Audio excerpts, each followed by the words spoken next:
যারা এই সংযুক্ত আরব আমিরাতে আছেন, অনেক সময় ফ্যামিলিকে তাৎক্ষণিক টাকা পাঠাইতে হয়, অল্প পরিমাণ পাঠাইতে হয়। তো মানি এক্সচেঞ্জে গেলে আমাদের সর্বনিম্ন 15 টাকা খরচ। তো আপনাদের কাছে যদি ট্যাপ ট্যাপ সেন্টটা থাকে, ওইটা ব্যবহার করে কিন্তু আপনি যে কোনো সময় টাকা পাঠাইতে পারেন এবং খুবই দ্রুত, জাস্ট 1 মিনিটের মধ্যে কিন্তু টাকা জমা হয়ে যায়। তো চলুন দেখি। প্লে স্টোর থেকে যে ট্যাপ ট্যাপ সেন্ড যেটা আছে, ট্যাপ ট্যাপ সেন্ড, এটা আপনাকে ডাউনলোড করতে হবে। ডাউনলোড করে আপনার আইডি কার্ড দিয়ে আমি এখানে এখন টাকার ইয়াটা দেখাবো যে রেটটা কত দিচ্ছে এবং কীভাবে পাঠানো যায়। ধরুন যদি 33 টাকা 5 পয়সা দিচ্ছে, এর সাথে কিন্তু অন্য কোনো খরচ নেই।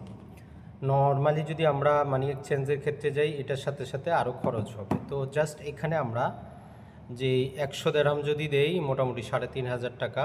তো আমরা যদি 150 দেই, মোটামুটি 5000 টাকার মতো চলে আসবেন, 57 আর সরকারি প্রণোদনা যুক্ত হয়ে। তো এটাকে আমরা নেক্সট করব, নিউ করব। তো এখানে আমরা বিকাশ দিয়ে দেই।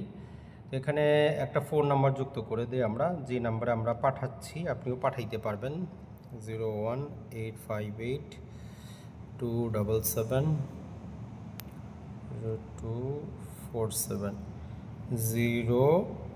নাম্বারটা অবশ্যই চেক করে নেবেন, 01858 চেক ডিটেইলে করলে কী নামে নাম্বারটা আছে সেটাও অটোমেটিক কিন্তু চলে আসবে। কী নামে এই নাম্বারটা সেভ করা আছে বাংলাদেশে বিকাশ কোম্পানির কাছে, সেটাও কিন্তু চলে আসবে। দেখেন যে চলে আসছে। কনফার্ম করে দিচ্ছি আমরা।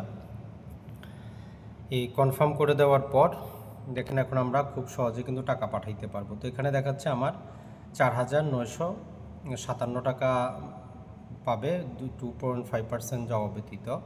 তো এটাকে আমাদের মাস্টার কার্ড অলরেডি করা আছে। তো পে উইথ কার্ড যদি আমরা করি, জাস্ট ক্লিক করে দিচ্ছি।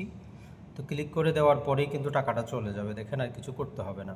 এই যে 4957, এটার সাথে 2.5% যুক্ত হলে 5000 টাকা হয়ে যাবে। ওকে করতেছি। তো করার পরে আপনার এখানে এই যে প্রগ্রেস দেখাবে, যেমন ধরেন যে এখানে প্রগ্রেস দেখাচ্ছে, এই 1-2 সেকেন্ডে দেখবেন যে এটা ডেলিভারি হয়ে যাবে। তো এটাই হচ্ছে সবচেয়ে বড় সুবিধা। তো এই হচ্ছে আমাদের এমডি আজিম 4। এটা যদি আপনি ব্যবহার করেন, আপনি মোটামুটি 15 দিরহাম পাবেন প্রথমবার ট্রান্সফার করার সাথে ফ্রি। আর আপনার উসিলায় আমরাও কিছু পেয়ে যাব। তো দেখি আমরা, তো দেখেন ডেলিভারি হয়ে গেছে। তার মানে কত দ্রুত, তাৎক্ষণিক দেওয়ার সাথে সাথেই একদম টাকাটা ওনার হাতে চলে গেছে।